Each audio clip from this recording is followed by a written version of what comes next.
बातें की जो ट्रुथ के ऊपर बेसिस थी कि देखिए आप अगर हम लोगों के ऊपर बिलीव करेंगे तो मैं आपको सच्ची बात बताऊं, ये शिर्क हो जाएगा किसी पर्सन के ऊपर बिलीव करना, क्योंकि अल्लाह ताला की ज़ात के साथ किसी को भी शरीक ठहराना वो शिर्क है।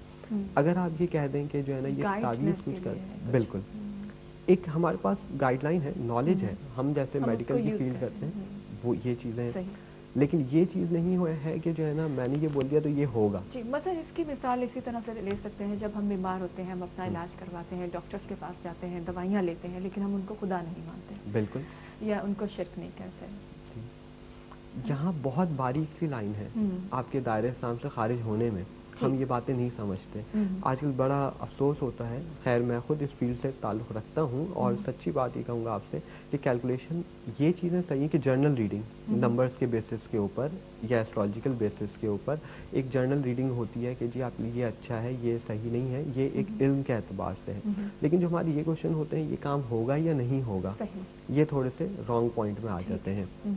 चलिए यहाँ पे अगर ट्रूथफुली बात की जाए तो बात यह है कि अगर आप ये बोल के करें, जैसे मैं कहता हूँ कि न्यूमरोलॉजिकल बेसिस के ऊपर है, बेहतर इस्तिखारा है, वो भी जो आप खुद करें सही। अब इस तरीके की बहुत सारी बातें मैंने ऑन एयर बहुत दफ़ा कही थी, जो नेगेटिव लोग हैं सिर्फ उन लोगों के लिए।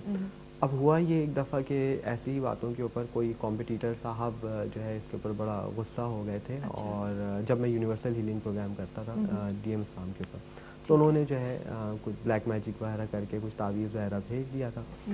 अब मैं खैर परेशान हुआ और एक लम्हे के लिए तो दिल में बात ही आई कि अब ये फील्ड छोड़ देनी ही बेहतर है, कि यहाँ पे मैं तो ना किसी से चार्जेस ले रहा हूँ ना कुछ। हाँ, यहाँ जो आपको कॉल करनी पड़ेगी वो तो आप जब भी डॉक्टर के पास जाएंगे आपके एक्सपेंस तो होगा, वही बात है।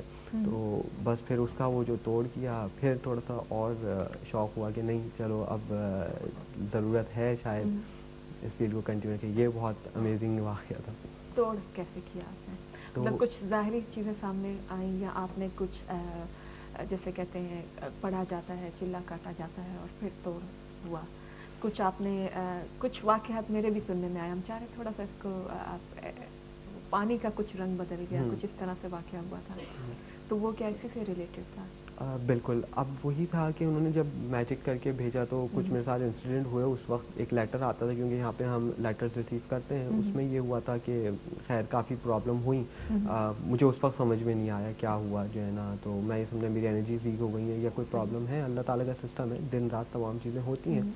घर जाने का पता लगा कि ये इस तरीके से चक्कर था। उन्होंने नोट्स भी लिख के भेजा था कि ये होगा आपके साथ, ये लास्ट प्रोग्राम है, नेक्स्ट फलाना ढिमाका, ऐसी बातें हुई। खैर अल्लाह का शुक्र है, उस वक्त तो डर लगा सच्ची में, बिल्कुल ना घर वालों से कंसल्ट कर पाए ना किसी और से। अपने दूसरे जो यहाँ के स्टूडेंट्स हैं या कुछ और सीनियर लोग हैं उनसे कंसल्ट किया तो सभी परेशान हुए। खैर हिम्मत ये करी कि इसका वो करना है, क्योंकि बिलीव आपका अपने ऊपर अल्लाह ताला की ज़ात के ऊपर होना है। मेन जो है ज़िंदगी मौत सिर्फ अल्लाह ताला के हाथ में है। खैर कोशिश की, वो ऑन एयर अल्लाह का शुक्र है, वो वाटर का जो कलर था वो वाइट से जो नॉर्मल वाटर होता है वो ऑरेंज टाइप का ऐसा हो गया था, येलो शेड आ गया था।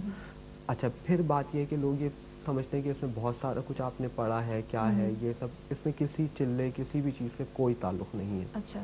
सिर्फ और सिर्फ आपका बिलीफ जो है, सबसे मेन चीज़ें जो हैं चारों कुल हैं आपके लिए, फिर उसके बाद आयतुल कुर्सी है, ये आपकी प्रोटेक्शन के लिए मोस्ट इम्पॉर्टेंट चीज़ें हैं। कुरान करीम का हर वर्ड आपके लिए एनर्जी है। अलिफ की अलग पावर, वही बात आपकी लाम की अलग, मीम की अलग। आपका बिलीव ही नहीं होगा तो फिर कुछ नहीं होगा। अब जब आप बिलीव के साथ, मैंने उसका कुछ नहीं किया सीरियसली, सिर्फ जो है आयतुल कुर्सी तीनों कुल पढ़ना स्टार्ट करी, अल्लाह ताला से दुआ मांग कर कि या अल्लाह पाक मैं अगर सही हूँ और जो है सही रास्ते के ऊपर हूँ तो प्लीज़ मेरी हेल्प कीजिए, और अगर ये ऐसी प्रॉब्लम्स आती हैं तो मैं क्या करूँ इसके लिए, आप ही सब कुछ करने वाले हैं। आप यकीन करिए अल्लाह ताला ने जो प्रोसेस हम करते हैं वैसे नॉर्मली किसी के मैजिक रिमूवल या ऐसी चीज़ों के लिए, उनमें टाइम लगता है। नॉर्मली पहले मुझे लगता था 3 डेज़, यहाँ आने के बाद प्रैक्टिस थोड़ी सी कम हुई, क्योंकि यहाँ पे डेली रूटीन वर्क करने पड़ते हैं, स्टडीज़ भी हैं, सारी चीज़ें हैं। 7 डेज़ के ऊपर मेरा टाइम पीरियड गया, 7 से फिर अब 9 डेज़ में मुझे ट्रीटमेंट टाइम लगता है किसी क्लाइंट के लिए। उस वक्त अल्लाह का करम ऐसा हुआ कि वो 7 सेकंड्स में काम हो गया माशाल्लाह। तो ये तमाम चीज़ें अल्लाह ताला की तरफ से ही है। आपका बिलीव कितना स्ट्रॉन्ग है। मैं खुद हैरान था कि ये ऑन एयर काम मुझसे कैसे हो गया। ऑन एयर हुआ था, ऑन एयर किया सारी दुनिया ने देखा, मतलब जहाँ जहाँ पे वो प्रोग्राम देखा गया उन्होंने देखा। बिल्कुल बड़ी बात है ये।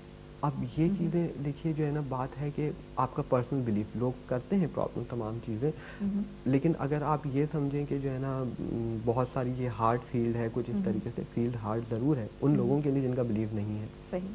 अगर जो है एक नॉर्मल ह्यूमन बीइंग, लोगों की बहुत सारी कॉल्स आती हैं कि जी हमारे घर में बरकत नहीं है, पैसों के हवाले से प्रॉब्लम हो गई, बच्चे बिगड़ गए हैं।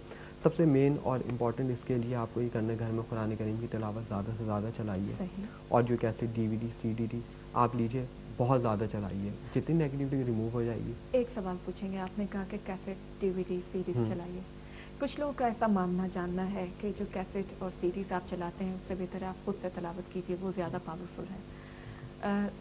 क्या ये हकीकत?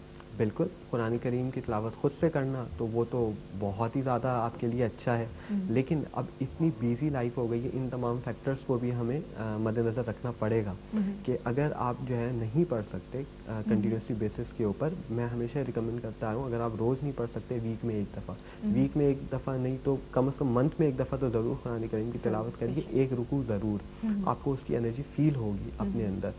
लेकिन अगर आप इस तरीके से रीड कर रहे हैं कि लेट्स सपोज अल्हम्दुलिल्लाह रब्बिल आलमीन अर्रहमानिर रहीम के, यानी कि आपको कुछ नहीं पता क्या इसके मीनिंग्स हैं या किस तरीके से, बस आपने